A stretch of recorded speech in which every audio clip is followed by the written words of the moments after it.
पाकिस्तान मौजूदा वक्त में दुनिया का सबसे खतरनाक न्यूक्लियर जोन बन चुका है। पाकिस्तान के एटमी अड्डे की सुरक्षा की कोई गारंटी नहीं बची है। पाकिस्तान के एटम बम पर कई आतंकी संगठनों की नजर बनी हुई है। तहरीके तालिबान पाकिस्तान का सरगना नूरवली कई बार पाकिस्तान के एटमी हथियारों को हासिल करने की कोशिश कर चुका है और ऑपरेशन सिंदूर के बाद दूर वाली फिर से एक्शन में आ गया है। मीडिया रिपोर्ट्स के मुताबिक पाकिस्तानी सेना इसी डर से सैन्य मुख्यालयों की जगह बदलने की योजना बना रहा है। पाकिस्तानी सेना का हेडक्वार्टर रावलपिंडी में है, जिसे जनरल मुनीर इस्लामाबाद ले जाने के जुगाड़ कर रहे हैं।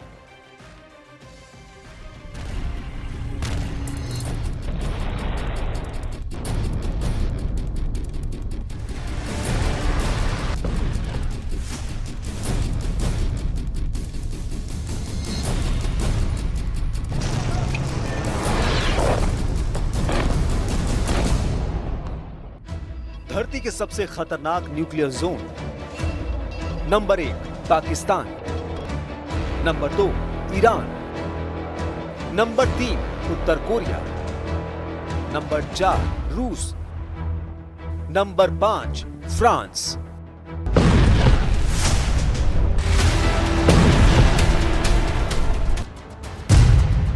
पाकिस्तान धरती पर सबसे खतरनाक परमाणु जोन है।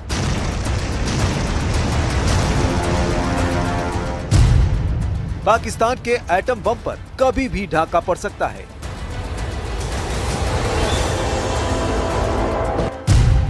पाकिस्तान से एटम बम छीन लेने की मांग हो रही है।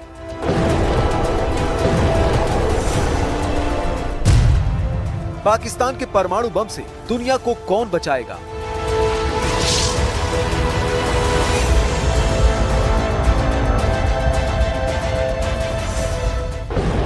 ऑपरेशन सिंदूर ने पाकिस्तान के इतने चेहरे बेनकाब किए हैं जिसकी गिनती नहीं की जा सकती। पाकिस्तान इतने तरह से तबाह हुआ है कि उसे कई साल उबरने में लगेंगे।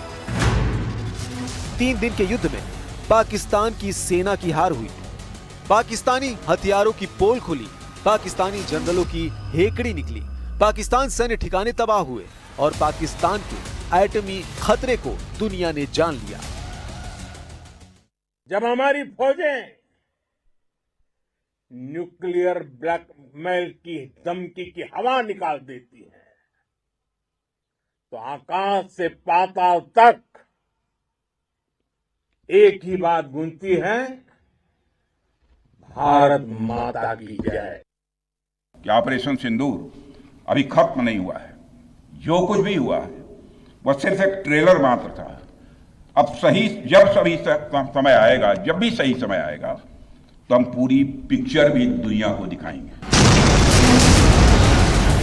वो एटम बम जिसके धमाके से दुनिया दहल जाती है, वो न्यूक्लियर हथियार जिनकी त्रासदी कई पीढ़ियां झेलती है, उसको लेकर भी पाकिस्तान बदनाम हो चुका है। पाकिस्तानी न्यूक्लियर वेपन पूरी दुनिया के लिए टेंशन बन गए हैं। अमेरिका हो या एशिया, दुष्ट देश पाकिस्तान से अलर्ट हो चुके हैं। महाशक्तियां परेशान हैं। डोनाल्ड ट्रंप हो, प्रेसिडेंट पुतिन हो या फिर यूरोपीय महाशक्तियां, सबकी टेंशन सिर्फ और सिर्फ पाकिस्तानी नरसंहार के हथियार हैं। पाकिस्तान ने ऐसा एटमी प्रोपेगेंडा फैलाया है कि पूरी दुनिया में हड़कंप मचा है। पाकिस्तान ने न्यूक्लियर रेडिएशन लीक का प्रपंच रचकर अमेरिका तक के होश उड़ा दिए। पाकिस्तान में प्लूटोनियम लीक की अटकलें आंधी की शक्ल में फैली, जिसकी सुर्खियां पूरी दुनिया में बनी। लेकिन यह हथकंडा पाकिस्तानी जनरलों ने क्यों आजमाया? जनरल मुनीर आखिर क्यों एटमी आग से खेल रहे हैं? क्या पाकिस्तान की दोगली एटमी पॉलिसी का पर्दाफाश होने से जनरल मुनीर बौखलाया है?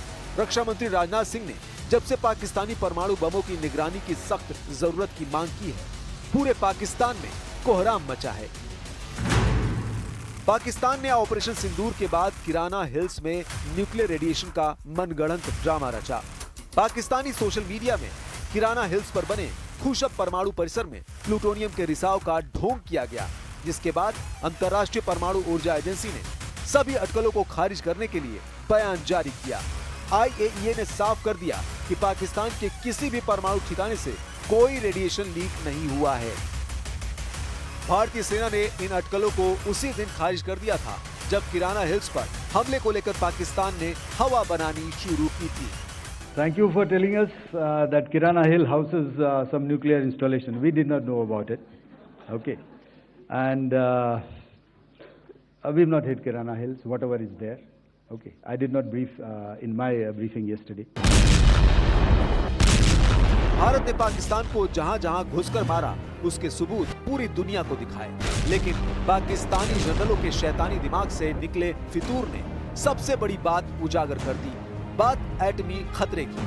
पाकिस्तान जैसे नेशन के पास न्यूक्लियर हथियार रहने चाहिए या नहीं, पाकिस्तान के एटम बम को किस तरह खत्म किया जा सकता है, तो पहले पाकिस्तान की एटमी पावर खत्म क्यों करना जरूरी है, इसे समझिए। जनवरी महीने की बात है, पाकिस्तान में एक बड़ा किडनैपिंग कांड हुआ। पाकिस्तान के तहरीके तालिबान ने पाकिस्तान के 16 वैज्ञानिकों का अपहरण किया। किडनैप किए वैज्ञानिकों का वीडियो रिलीज कर टीटीपी लड़ाकों ने जनरल मुनीर को घुटने पर ला दिया। टीटीपी फाइटर्स ने पाकिस्तान की सुरंग से यूरेनियम लूट का दावा तक किया था। पाकिस्तान के तालिबान ने परमाणु वैज्ञानिकों का अपहरण पाकिस्तानी सेना के अफगानिस्तान में हमले के जवाब में किया। टीटीपी ने लकी मरवत में काम कर रहे काबुल खेल एटॉमिक एनर्जी खनन के 18 लोगों की किडनैप कर सौदेबाजी की, जिनका आज तक पता ठिकाना किसी को नहीं लगा। तालिबान लड़ाके यही नहीं रुके, इसके बाद टीटीपी के परमाणु ठिकानों को निशाना बनाने की कोशिश की रिपोर्ट आई। यह हमला कराची में मसरूर एयरबेस पर हुआ, जहां पाकिस्तान ने जंगी जेट और मिसाइलों में न्यूक्लियर बम फिट कर रखा है। हालांकि मसरूर बेस पर तालिबानी हमले की साजिश वक्त रहते पता चल गई, लेकिन इससे ये साफ हो गया कि पाकिस्तान के परमाणु बम सेफ नहीं। तालिबान की तरह ही लश्कर और जैश के खूंखार लड़ाके भी एटमी हथियारों पर डाका डाल सकते हैं। ये खतरा खुद अमेरिका भी जता चुका है। अमेरिका ने पाकिस्तान की लॉन्ग रेंज एटमी मिसाइल को भी अपने देश के लिए विनाशकारी माना है। Developed increasingly sophisticated missile technology, from long-range ballistic missile systems to equipment that would enable the testing of significantly larger rocket motors. If these trend lines continue, Pakistan will have the capability to strike targets well beyond South Asia, including in the United States. Super power America ने पाकिस्तान से atom bomb छीनने का plan भी बना रखा है। इस plan को अमेरिकी खुफिया और सैन्य जानकारों ने न्यूक्लियर स्नैच ऑपरेशन और रेंडर सेफ मिशन का नाम दे रखा है। 2010 में द टाइम्स की एक रिपोर्ट के मुताबिक अमेरिका ने एक विशेष यूनिट बनाई है, जिसे एटमी हथियारों को जब्त करने और निष्क्रिय करना मिशन दिया गया। 2011 में ओसामा बिन लादेन के एबटाबाद में मारे जाने के बाद अमेरिका ने पाकिस्तान के परमाणु ठिकानों की पहचान की थी। 2011 में एनबीसी न्यूज की रिपोर्ट में कहा गया, अमेरिका के पास पाकिस्तान के परमाणु हथियारों को सुरक्षित रखने के लिए गुप्त योजनाएं हैं, जिनमें जॉइंट स्पेशल ऑपरेशन कमांड शामिल है। लादेन की मौत के बाद अमेरिका ने अपना प्लान बदल लिया, मगर अब इसकी जरूरत फिर महसूस होने लगी। तो किस तरीके से पाकिस्तान के परमाणु हथियारों के खतरे को टाला जा सकता है? क्या पाकिस्तान से एटम बम छीनने की शक्तियां अंतर्राष्ट्रीय परमाणु ऊर्जा एजेंसी के पास हैं? फिलहाल अगर किसी देश में आतंकियों से परमाणु सुरक्षा को खतरा हो, तो IAEA संयुक्त राष्ट्र को इसकी जानकारी दे सकती है।